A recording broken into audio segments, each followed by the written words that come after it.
বিশ্ব যখন করোনার দুঃস্বপ্ন কাটিয়ে স্বাভাবিক জীবনে ফিরতে ব্যস্ত, ঠিক তখনই নতুন আতঙ্কের নাম হয়ে সামনে এসেছে হান্টা ভাইরাস।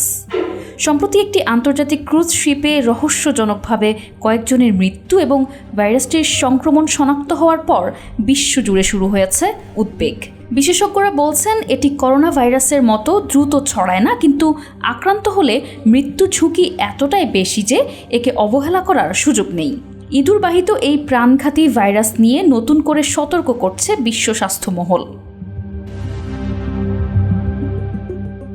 হান্টা ভাইরাস মূলত একটি জুনোটিক বা প্রাণীবাহিত ভাইরাস, যা সাধারণত ইঁদুর বা এ জাতীয় বন্যপ্রাণীর মাধ্যমে মানুষের দেহে সংক্রমিত হয়। বিশ্ব স্বাস্থ্য সংস্থার মতে এটি কোনো একক ভাইরাস নয়, বরং একগুচ্ছ ভাইরাস যা বিভিন্ন দেশে বিভিন্ন নামে পরিচিত।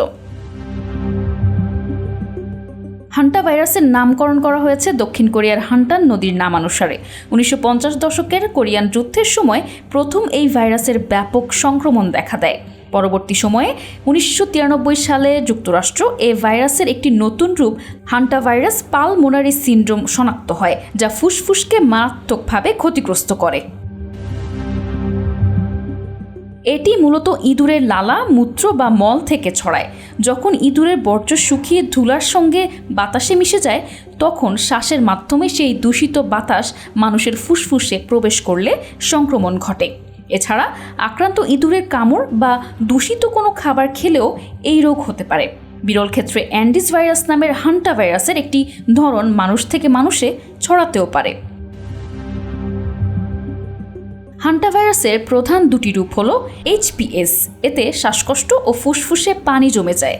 অপরটি হলো HFRS, এতে কিডনি অকেজো হওয়া এবং রক্তক্ষরণের লক্ষণ দেখা দেয়। প্রাথমিক লক্ষণগুলো অনেকটা সাধারণ ফ্লুর মতো: জ্বর, মাথা ব্যথা, পেশিতে ব্যথা ও ক্লান্তি। কয়েকদিন পর শুরু হয় তীব্র শ্বাসকষ্ট, কাশি ও রক্তচাপ কমে যায়। হান্টা ভাইরাস অত্যন্ত প্রাণঘাতী। পরিসংখ্যান অনুযায়ী আক্রান্ত ব্যক্তিদের মধ্যে মৃত্যুর হার 38 থেকে 50%, অর্থাৎ প্রতি 10 জন আক্রান্তের মধ্যে 4 জনই মারা যেতে পারেন।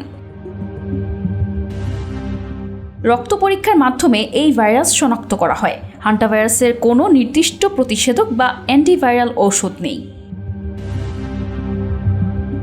বাড়িঘর ও কর্মক্ষেত্র ইঁদুর মুক্ত রাখার জন্য পরিষ্কার পরিচ্ছন্ন থাকা, ইঁদুরের উপদ্রব আছে এমন জায়গা পরিষ্কার করার সময় মাস্ক ও গ্লাভস ব্যবহার করা, খাবার সব সময় ঢেকে রাখা, অব্যবহৃত বা অন্ধকার ঘর পরিষ্কার করার সময় সরাসরি ঝাড়ু না দিয়ে ব্লিচিং পাউডার মিশ্রিত পানি ব্যবহার করা যাতে ধুলা না উড়ে, শস্যদানা ও খাবার দাবার নিরাপদে সংরক্ষণ করা, ফাঁদে আটকে কিংবা বিষ দিয়ে কিংবা অন্য কোনো উপায়ে ইঁদুর মারা যাবে না, বরং পরিচ্ছন্নতার দিক থেকে জোর দিতে হবে। কোনো জায়গা পরিপাটি পরিচ্ছন্ন করে রাখা হলে ইঁদুর সেখানে থাকে না। ডেস্ক রিপোর্ট, ভোরের ডাক।